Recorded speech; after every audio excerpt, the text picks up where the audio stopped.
The Korean government fined video game company Nexon about $9 million for in-game item probability manipulation. That's right, ladies and gentlemen, today we're going to be talking about loot boxes and the laws surrounding them, because it's not the same in every country around the world, and Korea has actually just put their foot down. Now, if you guys don't know, Nexon is a Korean gaming company responsible for MapleStory. This game came out in Korea back in 2003. I don't think we saw it here in North America until 2005, but I'm pretty sure it's still their biggest game if I'm not mistaken. More recently, they're also known for going after the developers of a game called Dark and Darker, which got really popular last year in 2023. Lots of Twitch streamers were covering it. This left a sour taste in some people's mouths, as they felt that Nexon, being this massive company coming after a small indie studio, was the bad guy in that situation, and Nexon was just fighting for some relevance that they haven't had in a really long time. I'm not going to discuss this topic at all, and by the way, guys, I'm not a lawyer or anything like that, so all this is just my opinion, by the way, not legal advice. But the reason we're talking about Nexon today is because they were actually just fined a couple of days ago by the Korean Fair Trade Commission over changing, allegedly, the item probability in game without telling players about it. This was posted over on r/PC gaming, and this was the original article. Now, this is originally written in Korean, okay, so I don't know Korean, so we're just going to use the Google Translate feature, and hopefully it is accurate. But you can see this was posted on January 3rd of this year, so just a couple of days ago, about a week ago here, and it says two reporters discovered that Nexon in Korea secretly lowered the probability of cube for resetting and upgrading equipment options in the online game MapleStory, and they were slapped with the largest fine of all time by the Korean Fair Trade Commission. The Fair Trade Commission announced on the 3rd that it would impose a corrective order and a fine of 11.642 billion won on Nexon Korea for violating the Electronic Commerce Act. According to the Fair Trade Commission, Nexon introduced Cube,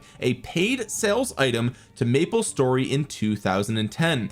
Cube is a piece of equipment that can reset the options of equipment worn by in-game characters. When you use an equipment cube, 3 options called potential abilities are randomly granted to the equipment. The cubes were sold for 1,200 won for a red cube, or 2,200 won for a black cube each. It has a structure similar to a slot machine or lottery, where if you pay about 2,000 won, you get a drawing opportunity to draw the option you want. When Nexon introduced the cube product, it set the probability of appearance for each option equally, but from September of 2010, it changed the probability structure so that popular options preferred by users appeared less frequently. Now, I had to look this up myself because I have never played MapleStory, so I wasn't super familiar with what the article was talking about here, but essentially there are different items in the game called cubes. As it states here, the red cubes costed less money than the black cubes, but as you might expect, the black cubes had a higher probability of getting the user or player the outcome that they wanted, and effectively these cubes could be used on items like, let's say, gear that you're wearing, weapons, whatever, and it would change the attributes of that item, and it had the chance to increase the rarity of that item. So from rare to unique, for example, or it could go up to legendary, I think is the highest rarity. Again, I could be a little bit off with some of my details here because I've never played MapleStory, but if you have played other RPGs, especially mobile games, I'm sure you're familiar with the type of mechanics that I'm talking about here. Now, for me, and if you're watching this video from my main channel, you guys might be familiar with a mobile game called Rise of Kingdoms, and in that game you have what's called armaments, okay? And armaments give you some amount of attack percentage, defense, health, all damage, whatever, and those stats are basically given to those armaments randomly, and you can use transmutation stones on those armaments to generate new stats for that armament. And so when it comes to MapleStory, the cubes in this scenario, in my mind, at least the way that I'm understanding it, is equivalent to the transmutation stones in Rise of Kingdoms. Basically, you could change the attributes and possibly the rarity of that particular item. And what this lawsuit is stating, and the reason that Nexon was fined for this, is because they changed the probability structure without telling the players who were spending real money on these items. Here the article goes on to say, after August of 2011, the probability structure was changed again so that certain options with particularly high preferences did not appear at all. The winning probability of popular duplicate options such as Bo, I don't know what these are, had been set to 0. It was found that Nexon did not notify users of this option change. Rather, in August of 2011, they issued a false notice stating that there are no changes to Cube's functions and they are the same as before. So this is intentionally deceptive here, because not only did they change it, which is scummy, but then they went on to say and basically gaslight their paying players, saying, guys, it hasn't changed, nothing has changed, it's exactly the same as it's always been, knowing full well that they actually did change the probability. So the intention here was to deceive their players. There's no other way around this.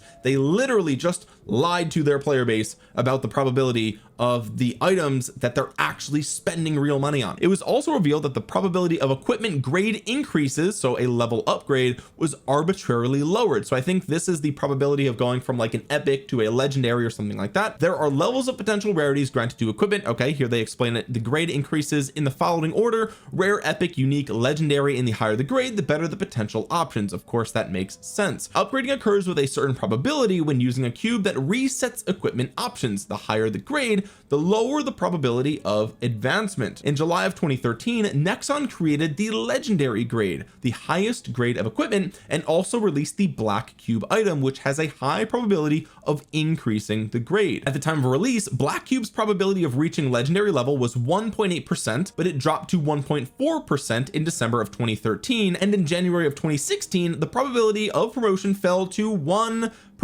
So this is almost half what it was when it first came out, guys. So that means you'd have to buy almost, and again, it's not exactly half, but you'd have to spend almost double the amount to get the desired outcome to get your legendary, which is insane. It was found that Nexon also hid this fact from users without notifying them. So here we have a second example. The first time was in, I think 2011. They said that they never changed the probability of, you know, changing things with the cube function, and now a second time in 2016 they've changed this. So I guess twice, once in 2013, once in 2016, they basically changed it again without telling the players anything at all. Now the Fair Trade Commission explained that Nexon generated sales worth 550 billion won through the cube system from September of 2010, when the cube odds were first changed, to March of 2021 when the odds were made public. That's 11 years. Now 550 billion won in US dollars is $420 million. So they made, over 11 years, they made $420 million from cube sales, and their fine was 11.6 billion won, which is $9 million. So they made 420 million and the fine was 9 million. That just seems insane to me. It's like a slap on the wrist. It's almost a joke here. And what's crazy is that this was said to be the largest fine of all time by the Fair Trade Commission. This was it. This is the highest. They've never issued a larger fine than $9 million, and that's for a scam worth 420 million. That's insane. The article goes on to say false and deceptive practices using lottery type items were also discovered in Bubble Fighter, another Nexon game. Now I've never heard of this game before. This is apparently a 3D online shooter game. The game actually looks kind of cute. It looks kind of cool. It looks almost like, it reminds me of like the Nintendo GameCube days. Okay, I've never seen this. Maybe this game is more popular in Korea, because again, it came out in 2009 and I personally have never seen it. Apparently it's only for PC, so that's really interesting. The article goes on to say Bubble Fighter launched the all bingo event as an in-game event in February of 2015. When a user completes the entire bingo board by opening cards that match the numbers written on the bingo board, he or she is rewarded accordingly. Bingo board numbers consist of 22 regular numbers and 3 golden numbers. Regular numbers can be obtained by various missions, but golden numbers can be obtained through paid probability item magic needle. Okay, so basically a very similar thing here. You have the regular bingo board cards you could get, similar to like the cheaper or maybe free to play cubes, and then you have the black cubes, which are the ones that you could buy. In Bubble Fighter we have I guess a similar thing here with the golden number cards. Basically they go on to say that Nexon hid the change in probability of these different cards and posted false information in the event related notice saying golden numbers are obtained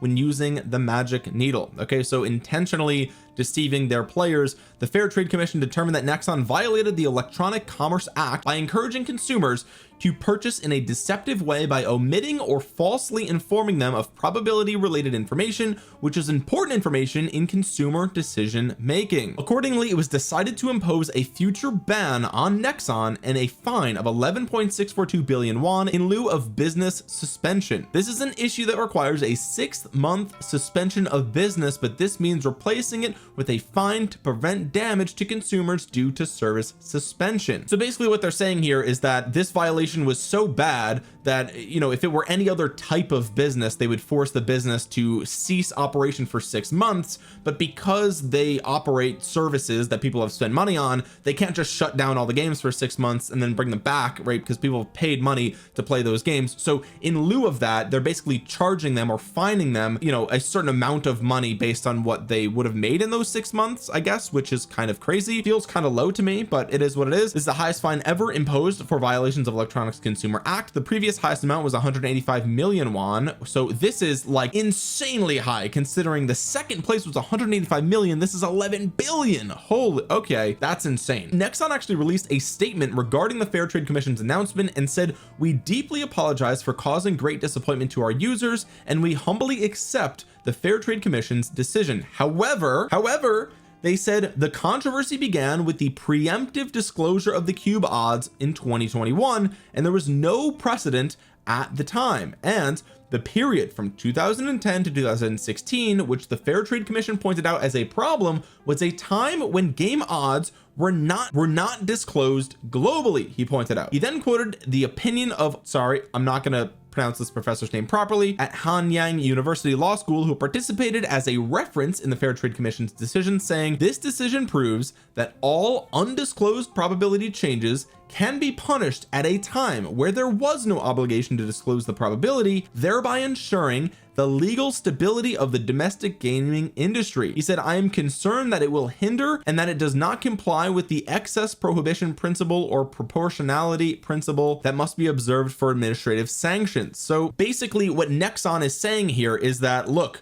back in 2010 to 2016, it was not legally required for them to disclose the odds of these probability based events, and this law professor is saying that they are concerned that now the government is stepping in and basically fining them for something that was not required at the time, right? So basically Nexon is saying, well, back in 2010, 2013, whatever, we could change those probabilities and it wasn't required of us to tell the customer that we're altering those probabilities. It was legal for us to do that, and now the Fair Trade Commission is stepping in and fining them for that deceptive practice. And I guess, you know, this law professor is a little bit concerned about that, and I can understand that, right? I mean, we are talking about a platform and a game that is, you know, operated globally, and so you kind of have some gray areas, right? In some countries it's required to disclose those odds, in other countries it's not, and especially back in 2010, I don't think any country was requiring the probability of these odds to be disclosed to any consumer in any country. So I think they do sort of have a point there,